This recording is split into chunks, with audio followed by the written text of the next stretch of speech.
Good afternoon. Welcome to Grade 12 English First Additional Language. Today's lesson will be revision of Macbeth Act 2.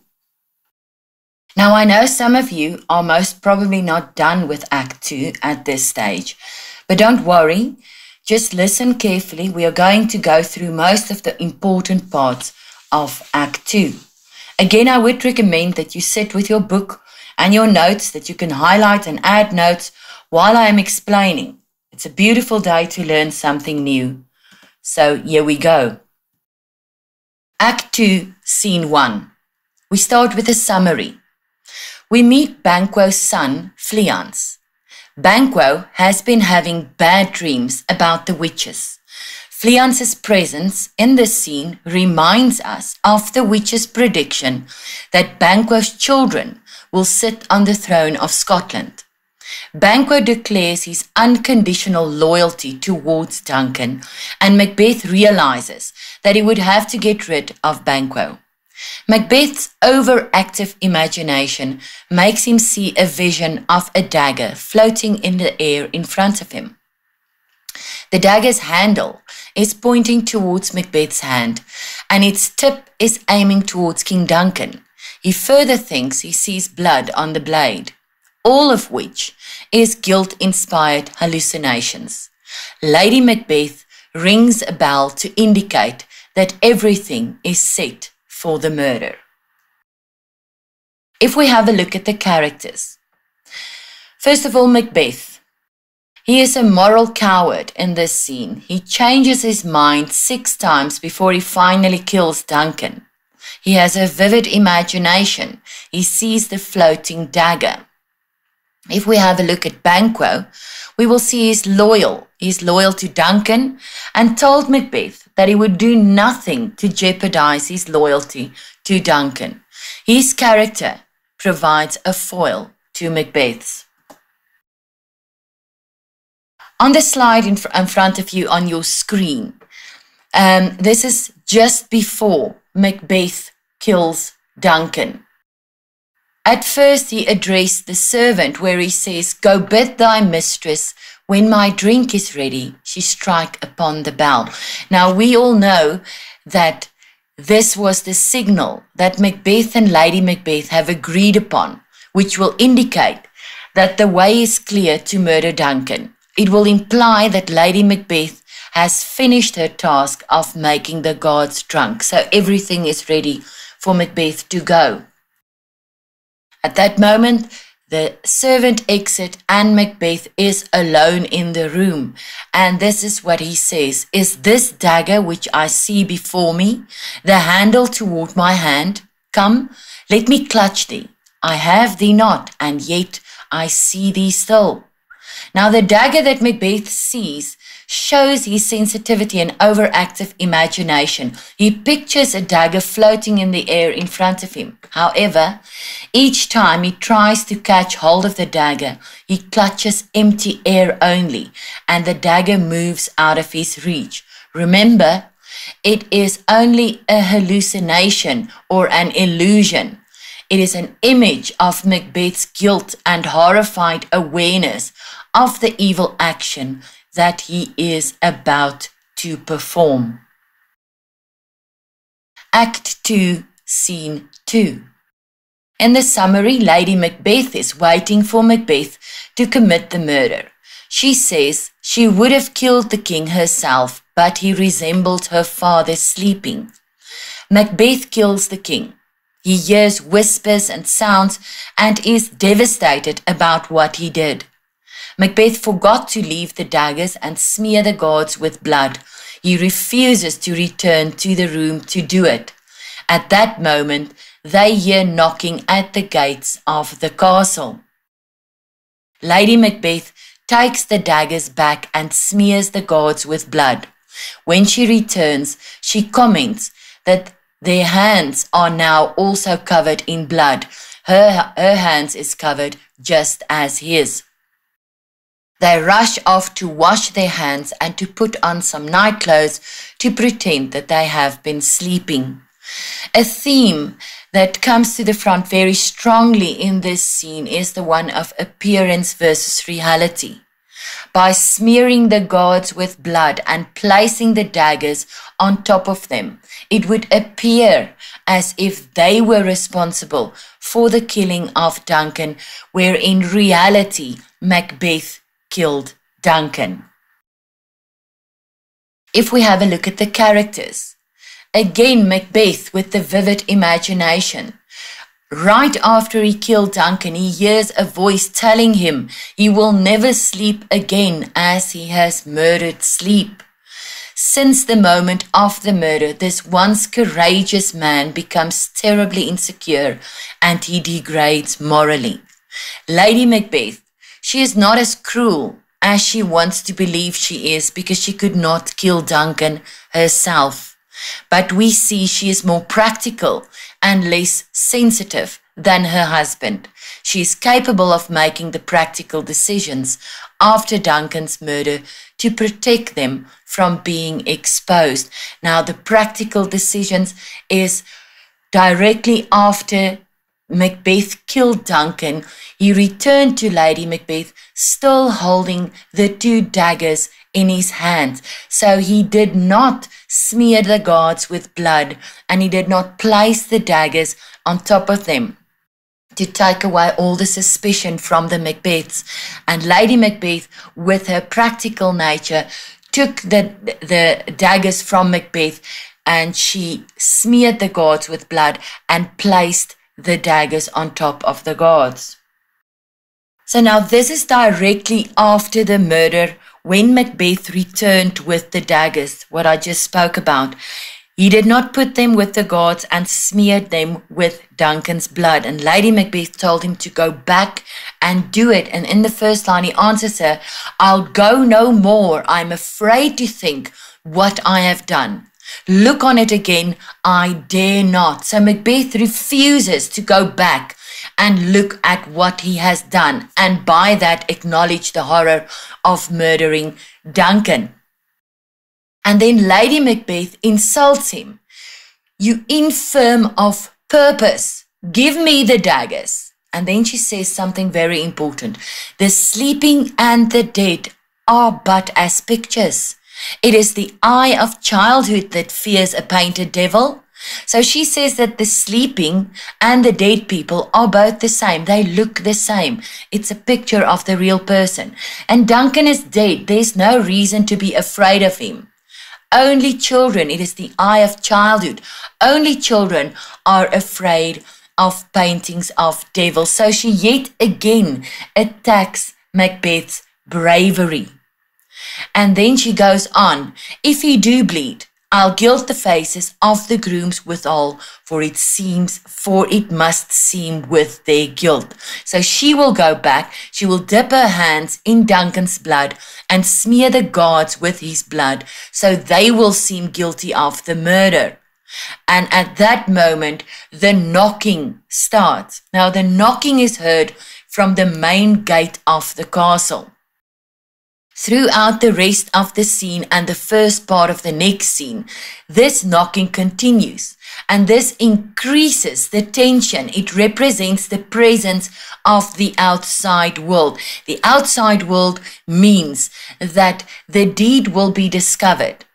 The Macbeths will be discovered. They will be guilty. It will be seen what they have done. Right, and this cannot be ignored.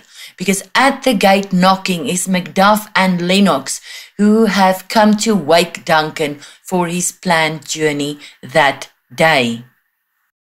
In this slide, Macbeth comments on the blood that's on his hands. So he's standing and he's looking at his hands and he's saying the following: "Will all great Neptune's ocean wash this blood clean from my hand?" So now Neptune was the Roman god of the sea. And by saying this, Macbeth believes that his bloody hands cannot be washed clean by all the water of the sea. We know this is hyperbole. Remember, hyperbole is extreme or over-exaggeration to make a point or to show emphasis. Now this image conveys the depth of Macbeth's feeling of guilt. His feeling of horror and desperation. Nothing will ever take his guilt away. So he's saying, my hands will turn all the water in the seas red. So Macbeth is overwhelmed with guilt and he knows that he can never be cleansed. Right, now Lady Macbeth returns from placing the daggers and smearing the guards with blood. And this is what she says. My hands are of your color, but I shame to wear a heart so white. So she says, my hands are also red with blood, but she would be ashamed to act as cowardly as Macbeth is acting now. Again, we can see Lady Macbeth's practical side that is showing clearly here. And then a little bit down on this slide, she says, a little water clears us of this deed. How easy it is then. She clearly has no idea of the magnitude of their crime, nor does she expect to feel guilty. So she has no idea how the guilt of what they have done will affect her later in the play. And as you can see, the knocking is persisting. It's going on. It's to build the tension. And this is where she says, get on your nightgown. So they have to put on their night clothes in case they are called and it is discovered that they are all still awake. A question from a previous paper about this scene is one about the theme appearance versus reality. Remember, appearance versus reality, everything is not as it seems. So something might appear in some way, but in reality, it's totally different. So Lady Macbeth wants to hide the truth about who Duncan's murderer really is. How does she do that?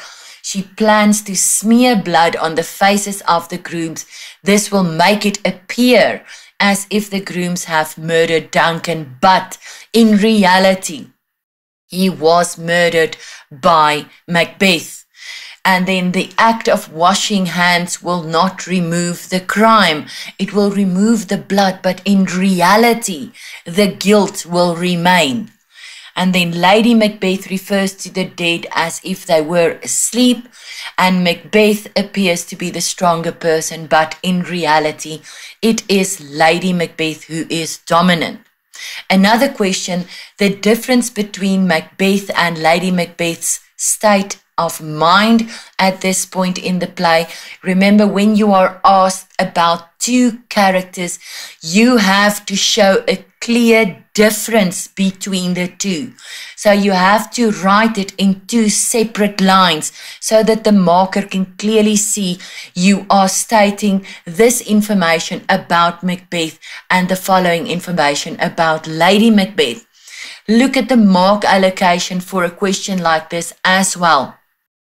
If it's only for 1 or 2 marks, then you can only state Macbeth, he was nervous and apprehensive, or he was just nervous. And Lady Macbeth, she was bold or she was decisive. You do not have to give an example or a motivation. If, however, it is for 4 marks, you must know that you have to give a state of mind for Macbeth with a motivation and a state of mind for Lady Macbeth with a motivation. And it will be in the following way. If it was for 4 marks, you could have said Macbeth was nervous and apprehensive because he was not able to go back and put the daggers on top of the guards and smear them with blood. And then you can say Lady Macbeth was bold and decisive for the same reason, because she could go back and smear them with blood and place the daggers on top of the guards. Take careful note of your mark allocation that will guide the length of your answer. Act 2, Scene 3. The summary: the drunken porter, who has been awakened by the knocking at the gate, sees himself as a porter at Hell's Gate. He imagines allowing in all kind of sinners.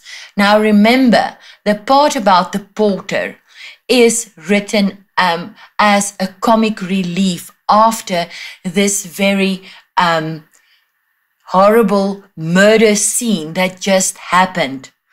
And this porter takes a long while to get up and to move over to the gate. And while he is moving over to the gate, he is stating what type of people he will let into the gates of hell, as he jokingly is saying there.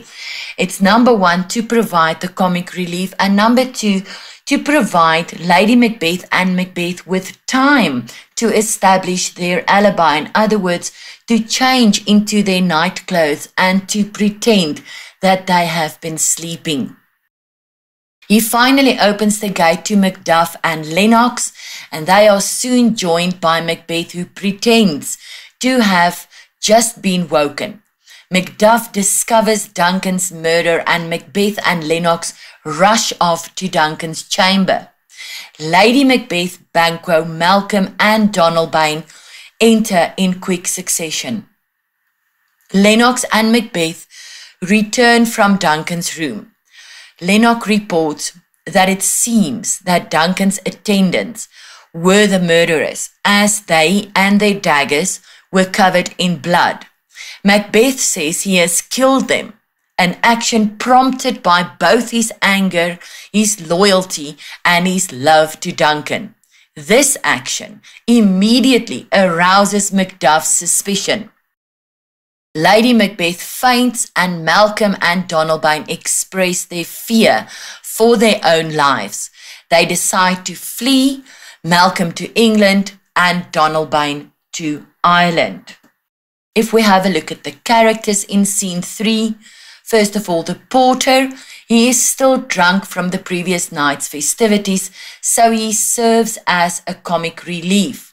His attitude is joyful and carefree. Macduff, at first he is in a pleasant mood, you will see when he speaks to the porter, but it changes to sorrow when he gets to know that the king is dead. He is immediately suspicious of Macbeth and demands to know why Macbeth killed the guards. Macbeth's feeble explanation does not convince Macduff. Macbeth, he killed the guards because he was afraid that they would give him away or deny guilt. One thing to take note of here is haste. How quickly Macbeth rushed off to kill the guards in order to prevent them from denying guilt, from maybe accusing Macbeth. So the haste is very important. He rushed off to kill the guards. So he pretended to show rage, grief, and sorrow. Lady Macbeth, you will see she suddenly faints to get attention away from Macbeth because of his feeble explanation to Macduff. There are two possible explanations for her fainting.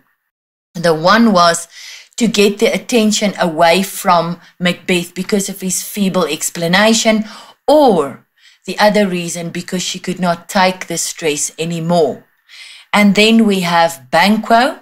He is also suspicious because of what the witches said and because of the conversation they had the night before. That's now he and Macbeth. But he chose not to say anything to anybody else. Now, this is a very good example for an open-ended question. Why do you think did Banquo choose not to say anything to anybody else? And then you can consider an answer about the witch's predictions. Banquo saw that the first prediction has come true for Macbeth, and maybe he was secretly hoping that the predictions that the witches made towards him would also come true. If we look at Malcolm and Donalbain, Malcolm, who is not as trusting as his father, and Donalbain, who are also suspicious of Macbeth, realize that their lives are in danger too, and they decided to flee. Malcolm to England under the protection of Edward the Confessor, and Donalbain fled to Ireland. Now this happens directly after Macduff has discovered that Duncan has been murdered and he says, "Oh, horror, horror, horror, tongue nor heart cannot conceive nor name thee. Neither the words nor the feelings can express this horror. It can't be described." And Macbeth and Macbeth says, "What's the matter?" And Macduff says, "Confusion now hath made his masterpiece most sacrilegious murder." Now the murder is so sinful. Sacrilegious means a violation of what is regarded as sacred. In other words, a crime against God. So the murder is so sinful because the king is anointed with holy oil at his coronation. So he is God's representative on earth, if you look at the natural order of things. And then he goes on, he says, "Murder hath broken open the Lord's anointed temple and stole thence the life of the building." He uses a metaphor here where he says the king's body is described as a religious building which has been broken into and thus been desecrated by his violent murder. So Duncan has a sacred responsibility to Scotland, as he is God's representative on earth. Scotland has been defiled in the loss of her king, just as a burgled church is defiled. Now this is where Lennox and Macbeth returned from Duncan's chamber, and then Macbeth makes the announcement, "Oh, yet I do repent me of my fury that I did kill them." So he makes this shocking announcement that he had killed the servants, supposedly in an upsurge of uncontrolled anger, which was fueled by his love for Duncan. He claims that he regrets that he gave in to his anger. Immediately, Macduff asks, "Wherefore did you so?" So Macbeth had no right to take the law into his own hands and kill the gods. They had to be questioned to find out what happened. Remember what I told you about the haste that Macbeth, the speed to kill the gods, to prevent them. So the murder of the gods immediately makes Macduff suspicious of Macbeth. He asks Macbeth bluntly why he had killed the servants or the gods, and in another speech that does not ring true, you'll see it on the next slide, Macbeth gives a lengthy explanation of his motives to kill the defenseless gods. Now this is where he gives this lengthy explanation.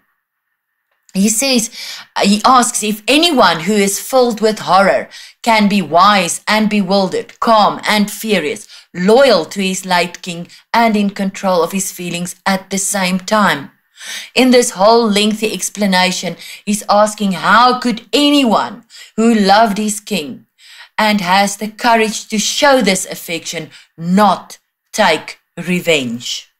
Now this is where Lady Macbeth faints. Now, as I told you, there are two possible reasons for her fainting. Firstly, it is possible that she genuinely faints. She's overcome with anxiety and shock after hearing about the killing of the gods. This was unplanned. It was not part of their initial plan, and she was unprepared for it. After the night's stressful events, this final shock was too much for her, and she fainted. The second possible reason could be she may pretend to faint, as Macbeth's explanation of why he killed the gods is not ringing true. So she faints to divert attention from Macbeth. She is afraid he will attract suspicion. Right, just before this slide, Banquo and Macbeth said that everyone must go and get dressed and meet in the hall again. Now everyone left except for Malcolm and Donalbain. And Malcolm starts speaking to his brother. "What will you do?" let's not consort with them. Let's not keep company. Let's not mix with them. Now, the use of them shows us that they do not trust anybody at the moment. They know that whoever is behind the murder is aiming at the crown, and that as Malcolm has already been named his father's successor, their lives are in real danger. And he continues to show an unfelt sorrow is an office which the false man does easy. So it's easy for a false man, a hypocrite, to put up a pretense of sorrow. He fulfills it like a duty. It's an office. So Malcolm is clearly more wary and less trusting than Duncan. And then he says, I'll go to England. And then Donalbain answer, to Ireland I. Our separated fortune shall keep us both the safer. It is safer for us to stay separated. Where we are, there's daggers in men's smiles. So men may smile and be friendly just to cover up murderous design. And then very important, the near in blood, the nearer bloody. This also has a double meaning. The more closely one is related to the murdered king, the more one is in danger of being murdered. Or Donalbain might mean that the closer a person is related to them by family ties, the more likely it is that they will be killed by him. So this is a clear reference to Macbeth, who is their late father's first cousin and therefore their uncle. And their decision to fly from the castle was therefore a sensible one, even though it resulted in their being accused of plotting their father's murder. Malcolm goes to England under Edward the Confessor and Donalbain to Ireland. Act 2, Scene 4.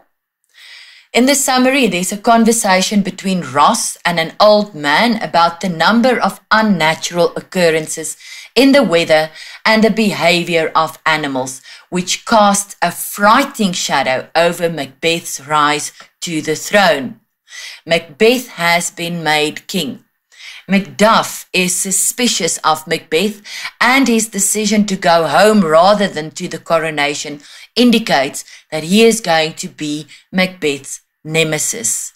It is now believed that Malcolm and Donalbain have bribed the gods to kill their father, and that is why they fled the country. On this slide, you'll see there's a discussion between Ross and Macduff, and Ross is asking, how goes the world, sir, now? So Ross's question leads to a discussion of the current political climate in Scotland. The political scene is one of fear, danger, and suspicion. Why see you not? Macduff answers, isn't it obvious? He refers to the bad weather, which is an indication of the disorder in the human world. And then Ross asks, is it known who did this more than bloody deed? Do we know for sure now who was responsible for killing Duncan? And Macduff says, well, those that Macbeth has slain. But Macduff obviously does not believe this version, that the gods were responsible.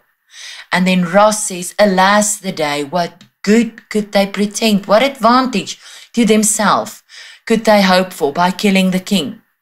And Macduff says, well, they were suborned, encouraged or bribed to kill Duncan by his sons. And then he goes on, Malcolm and Donalbain, the king's two sons, are stolen away and fled, which puts upon them suspicion of the deed. So the king's two sons have fled the country, and they are now suspected of having bribed the gods to kill their father. And this paved the way for Macbeth to become king and to avoid suspicion. No earthly consequences for him.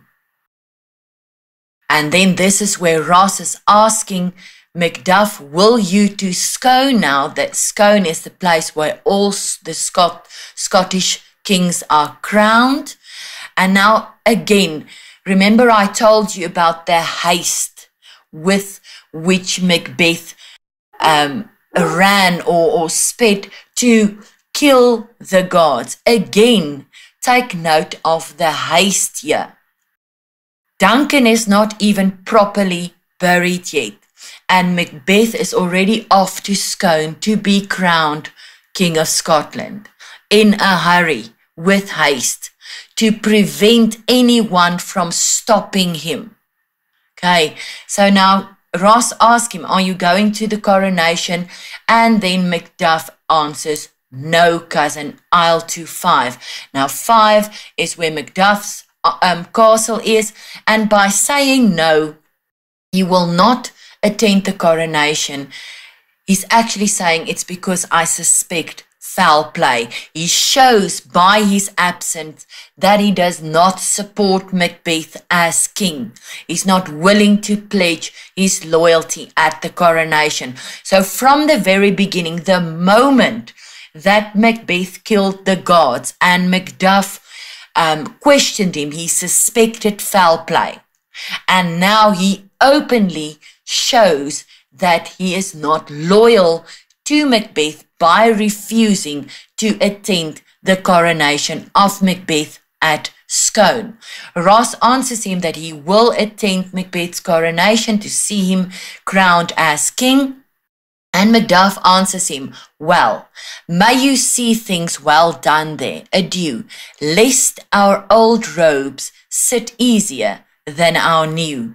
So in the previous parts of this play, we have encountered images of clothing. Here's another one. He says the robes in which Macbeth will be crowned do not belong to him. So the title of king does not belong to Macbeth. He is not supposed to be king. And he used the image of clothing to explain that idea.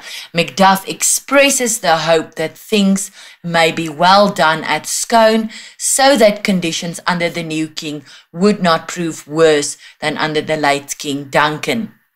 The old man answers both of them, where he blesses all people. He says, God's benison, God's blessing go with you and with those that would make good of bad and friends of foes. So he blesses all people who wish to change bad into good and enemies into friends, those people who desire peace. So the old man does not want nature to be reversed. He wants things to be restored to their rightful place.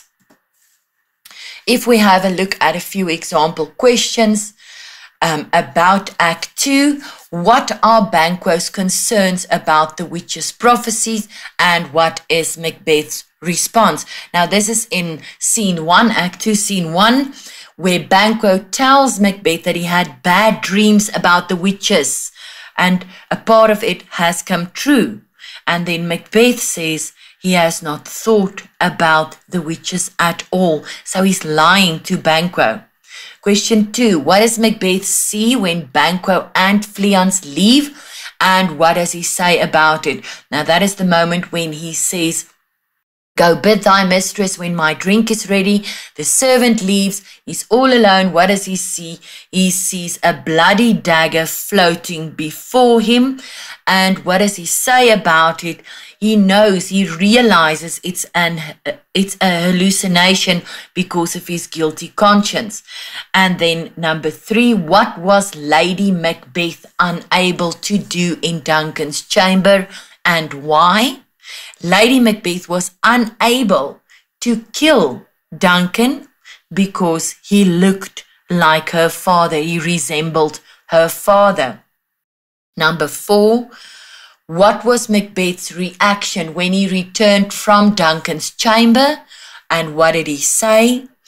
Now Macbeth's reaction, he was upset and feeling guilty. He said that it was a sorry sight. He was looking at his hands. He also stated that he had murdered sleep and could not say amen when he needed to. Right, number 5, who was sleeping in the second chamber and why did Shakespeare include that information in the play? Donalbain was sleeping in the second chamber and this puts suspicion on him. And then number 6, Macbeth is unable to return to Duncan's chamber with the bloody daggers. Why do you think he fears going back? He cannot face the murder that he has committed. He feels too much guilt. Number 7, what does Lennox say to Macbeth about the previous night? That was just before the body was discovered.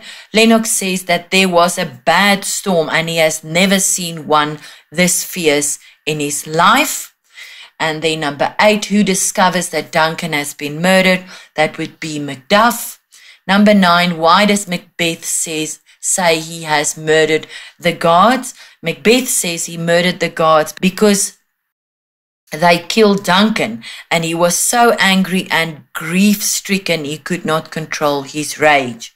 And then number 10, why do Donalbain and Malcolm leave and where do they say they are going? Donalbain and Malcolm are leaving because they fear for their own lives. Donalbain goes to Ireland and Malcolm goes to England. So this concludes our lesson on Macbeth Act 2 revision. I sincerely hope that all of you enjoyed it as much as I did.